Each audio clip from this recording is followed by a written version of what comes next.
Assalamualaikum warahmatullahi wabarakatuh. Bagaimana kabarnya teman-teman? Tetap sehat kan? Pada video kali ini, saya hanya akan meneruskan materi tentang regresi spasial dari video yang sebelumnya.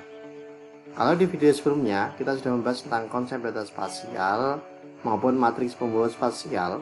Kali ini kita akan belajar mengenal beragam uji dependensi spasial dan juga model dependensi spasial. Nah, saya akan mulai dulu dari yang uji dependensi spasial. Seperti yang kita ketahui, uji dependensi spasial itu adalah uji di mana adanya keberpengaruhan. Ada nggak sih keberpengaruhan antara lokasi satu dengan yang lain? Jadi gagasan utama dari dependensi spasial itu adalah daerah tetangga atau daerah yang sekitarnya tetangga itu diharapkan lebih mirip daripada daerah yang letaknya berjauhan itu. Jadi ibaratnya kalau kita punya suatu area perumahan misal kita sebagai seorang developer, ketika kita punya perumahan di tempat A, itu harapannya harga yang rumah-rumah di sekitar tempat A itu harganya hampir mirip. Beda ketika misalnya kita jaraknya jauh dari yang A tadi. Nah, itu adalah konsep dari dependensi spasial. Ada nggak sih ketergantungan atau hubungan antara lokasi yang satu dengan yang lain? Nah, untuk uji dependensi spasial, secara umum itu ada dua. Yang pertama adalah menggunakan indeks Morans dan juga menggunakan uji pengganda Lagrange atau Lagrange Multiplier Test atau disingkat LM. Untuk yang indeks Moran, kita bisa digunakan untuk mengidentifikasi model spatial error model atau disingkat dengan nama SEM. Sementara uji LM kita bisa kita gunakan untuk model SAR, SEM ataupun dengan model GSM, General Spatial Model. Jadi teman-teman pada di prakteknya kita nanti akan menggunakan, ini adalah konsepnya.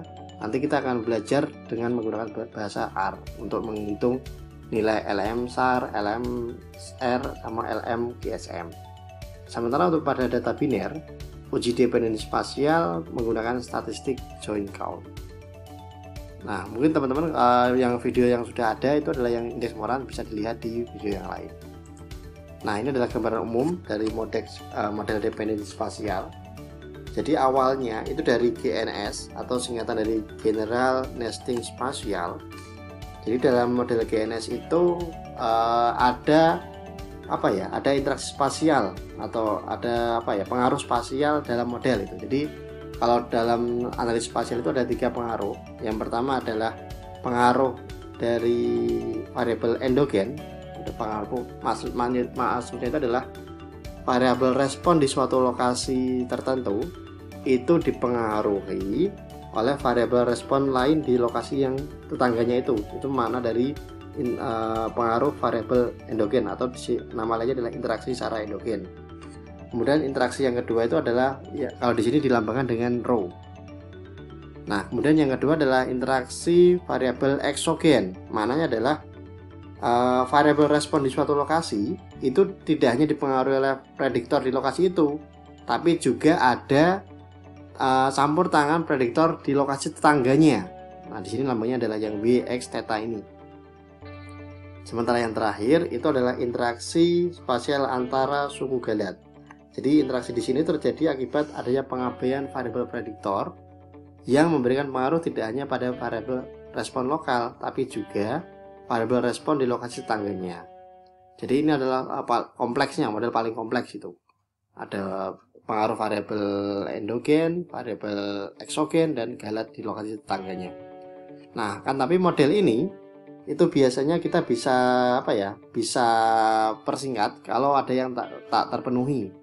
Misal di sini ketika tetanya 0, kita bisa menggunakan model Spatial Autoregressive Confuse atau SAC. Sementara kalau di sini tetanya 0, lambdanya 0, maka kita bisa menggunakan Spatial Durbin Model. Kemudian ada juga kita bisa menggunakan ketika yang rho-nya 0, yakni SDM. Nama lainnya adalah Spatial Durbin Error Model. Nah, masing-masing ini juga terpecah lagi sesuai dengan perinciannya.